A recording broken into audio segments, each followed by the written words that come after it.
Սիրելի ջրհոսներ, ձեր մասին շատ բան չեմ կարող ասել, միայն կարող եմ ասել, որ այս պահին ջրհոսի համաստեղության մեջ են Մերկուրին, Վեներան, Ռախուն, Արևը եւ Մարսը, դուք պարզապես իրավունք չունեք չզարգանալու, չկրթվելու, ձեր անձի, ձեր իմիջի, ձեր առողջության վրա ներդրումներ չանելու, որովհետեւ Ռախուն առաջի տանը ուղղակի պարտադրում է 1.5 տարի զարգացում ապրել, Մարսը արդեն փետրվարի 23-ից առաջի տանն է,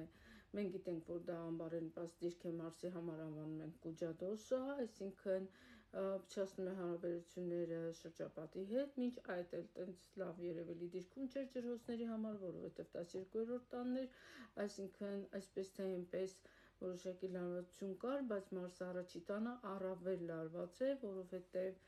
նաև ասպեկտ ունի 4-րդ ամրա, 4-րդ տունը մեր ներքին երջանկության զգացումն է, մեր տանը, մեր հարմարավետության զգացողությունն է, այստեղից հետևություն, որ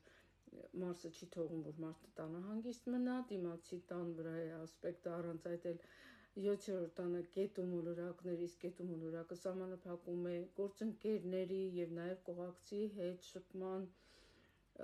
հնարավորությունը կետուն կարմայական մոլորակ լինելով, նաև ցանկություն է առաջ բերում անջատվելու, բաժանվելու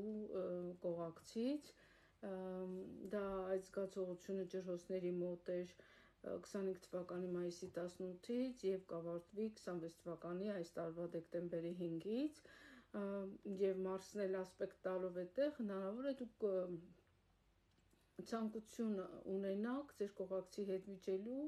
իսեր Աստծո մի արեք նման բան,